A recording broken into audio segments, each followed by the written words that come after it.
Hello everybody, this is Pastor Green. We're doing another Bible study, 1 Samuel chapter 14. If you'd like me to come speak at your church or if you have any questions, you can send me an email or just comment below. So the first question I'm going to have is, have you ever made any kind of dumb promises? We're going to see here in this chapter that somebody makes a really dumb promise. 1 Samuel 14 verse 1. Now it came to pass on a day that Jonathan the son of Saul said to the young man that bare his armor, Come and let us go over to the Philistine garrison that is on the other side. But he told not his father. And Saul tarried to the utmost part of Gibesh, under the pomegranate tree which is in Migron, and the people that were with him were about 600 men. So if you didn't know what an armor bearer was, it's somebody that kind of holds the shield and protects you from spears and swords and arrows and things like that, while you have your hands free to use a sword or whatever you need. And then you can kind of see here on this picture, you've got a guy holding a shield. He's a big burly man. He can block stuff. And the other guy on the left there is got a sword, nothing else. And Ahiah, the son of Ahitub, Ichabod's brother, the son of Phinehas, the son of Eli, the Lord's priest in Shiloh, wearing an ephod, and the people knew not that Jonathan was gone. You know, Jonathan chose to have godly friends. In 1 Thessalonians 5 it says, Wherefore comfort yourselves together, and edify one another, even as also ye do. 1 Corinthians 15, Be not deceitful, evil communications corrupt good manners. Proverbs 16, An ungodly man diggeth up evil, in his lips there is burning fire.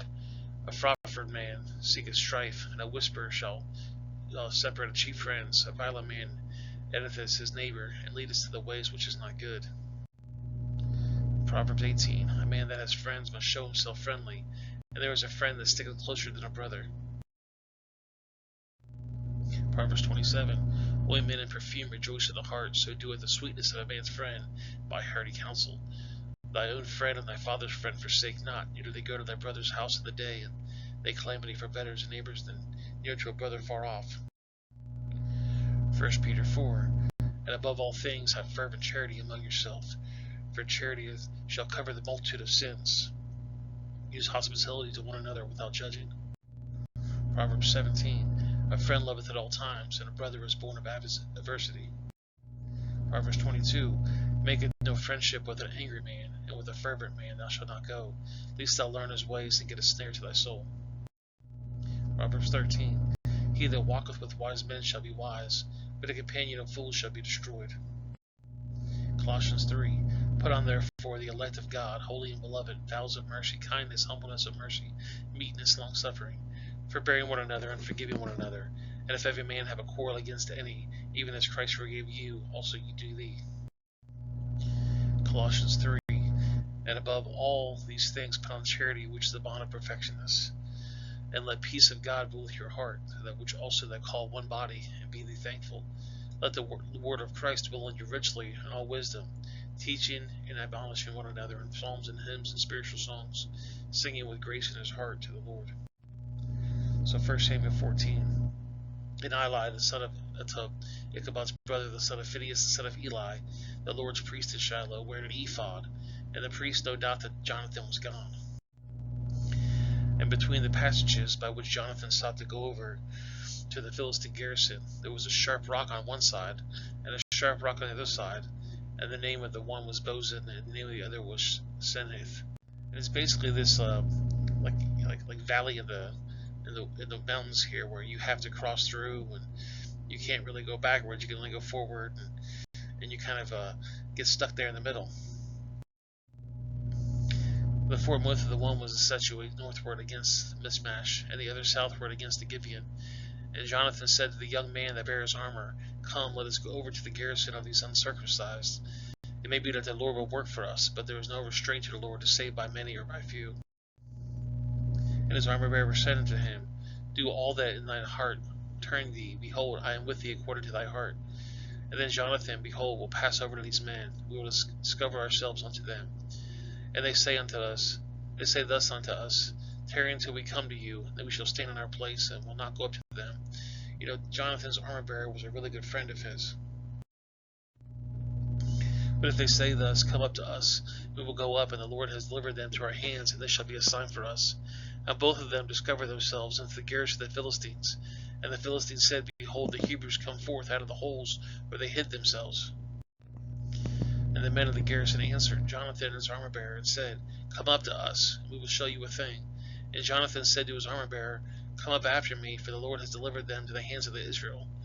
And Jonathan climbed up on his hands and upon his feet, and his armor-bearer after him.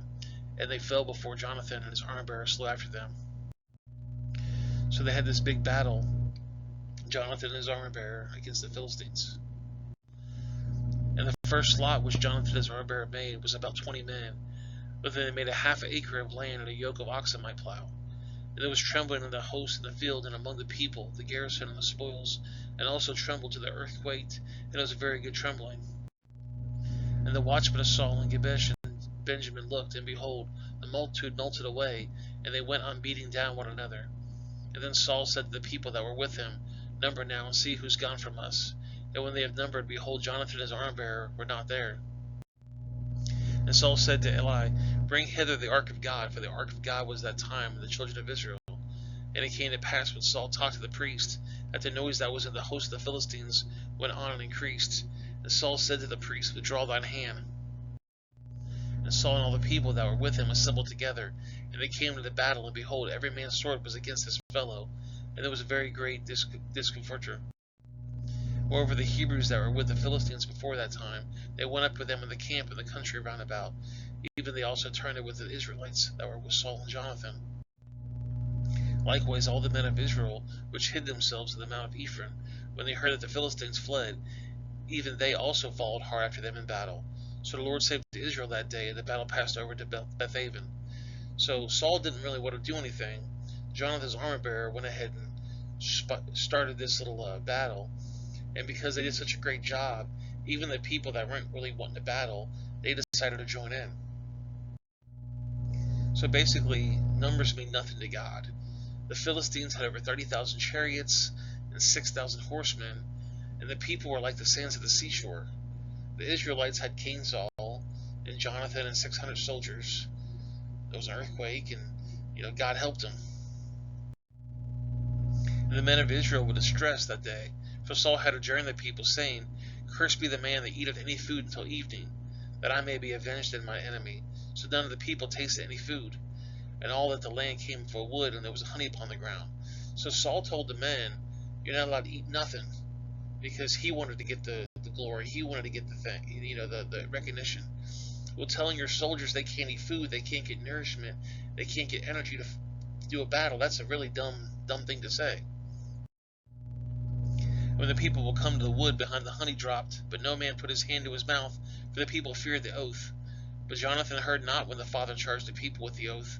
Wherefore he put forth the end of a rod that was in his hand, and dipped it in the honeycomb, and put his hand to his mouth, and his eyes were enlightened. So Jonathan and his armor-bearer never heard Saul say this thing. They didn't know anything about it. So they saw food, they saw honey, they saw something that would give them energy, and they went ahead and got it. And it says here, when Jonathan ate the honey from the honeycomb, his eyes were enlightened, which means he got energy, he got some nourishment. Then answered one of the people and said, Thy father straightly charged the people with an oath, saying, Cursed be the man that eateth any food this day. And the people were faint. Then Jonathan my father had troubled the land. See, I pray you, how mine eyes have enlightened, because I tasted a little of this honey. Jonathan saying, I understand that my dad might have said that, but look, I've got energy now because of this honeycomb. My dad is not very smart. How much more, if happily the people had eaten freely today to the spoils of their enemies, which they found, for it had not been now much greater slaughter amidst the Philistines. And they smote the Philistines that day from Michmash to Ajalon, and the people were very faint. Jonathan saying, Imagine if you guys actually had energy and nourishment, how much easier this battle would have been. But my dad made a dumb decision to say you couldn't eat, and so you guys didn't have a lot of energy. And the people flew upon the spoils, and took sheep and oxen and calves, and slew them on the ground. And the people did eat with them with blood. And they told Saul, saying, Behold, the people sin against the Lord, for they have eaten with blood. And he said, You have transgressed, or the greater stone unto me this day. And Saul said, Disperse yourselves among the people, and say unto them, Bring me hither every man his ox, and every man his sheep, and slay them here, and eat, and sin not against the Lord in eating with the blood. And all the people brought every man his oxen with them that night, and slew them there. And Saul built an altar to the Lord. This same was the first altar that he built to the Lord. And Saul said, Let us go down to the Philistines by night, and spoil them to the morning light, and let us not leave man of them. And they said, Doeth whatever seemeth good unto thee. And he said to the priests, Let us draw near to hither to God. And Saul asked counsel of God, Shall I go down after the Philistines? Wilt thou deliver them to my hand of Israel? But he answered him not that day. And Saul said, Draw ye near hither to the chief of all people, and know that seeth what the sin has been this day. The Urim and the Thummim. In the Urim and the Thummim of the Hebrew Bible are elements of the Hoshin, the breastplate worn by the high priest attached to the ephod. They are connections with divinity of generals and clemency in particular.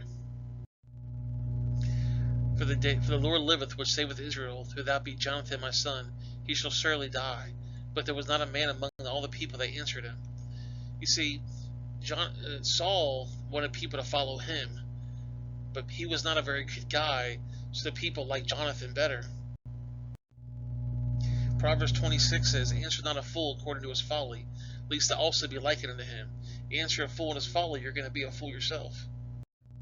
Proverbs 22, Make no friendship with an angry man, and with a furious man thou shalt not go.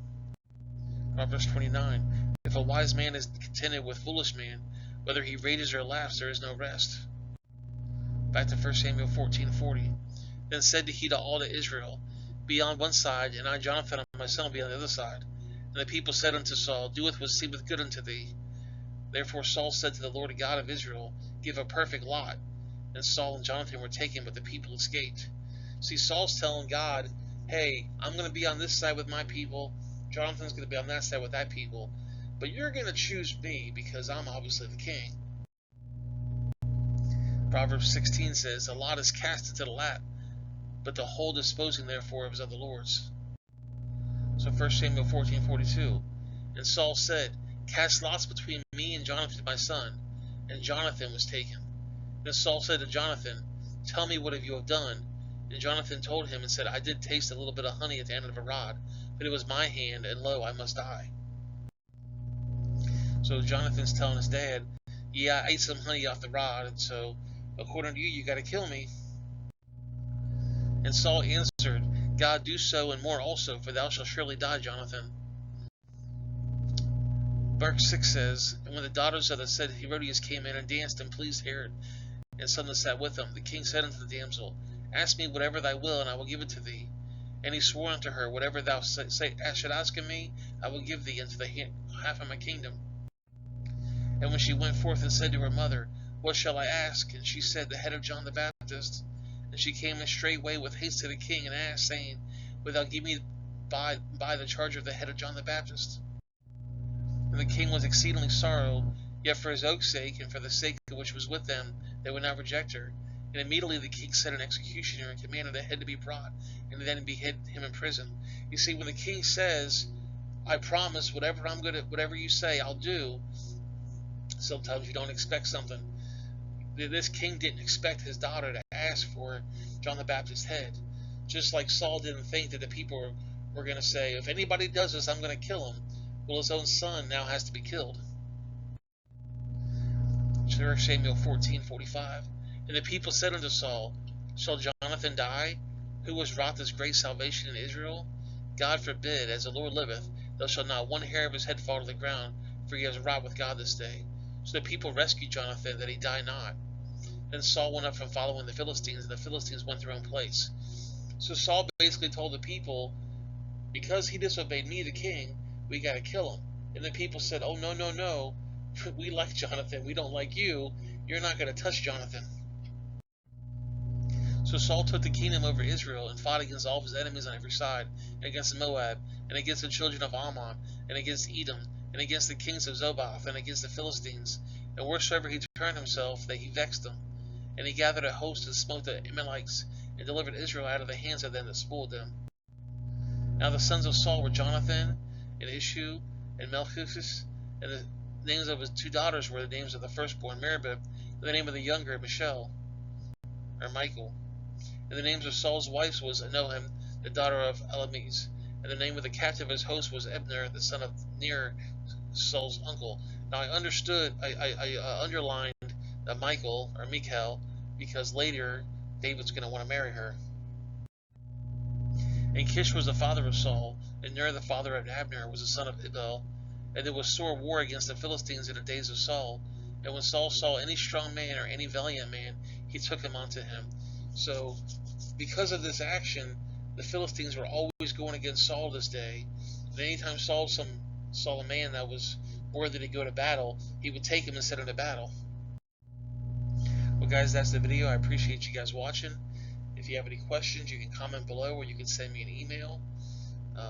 Make sure you like, subscribe, share, click the notification bell, tell your friends all about me, and that would really help me out a lot.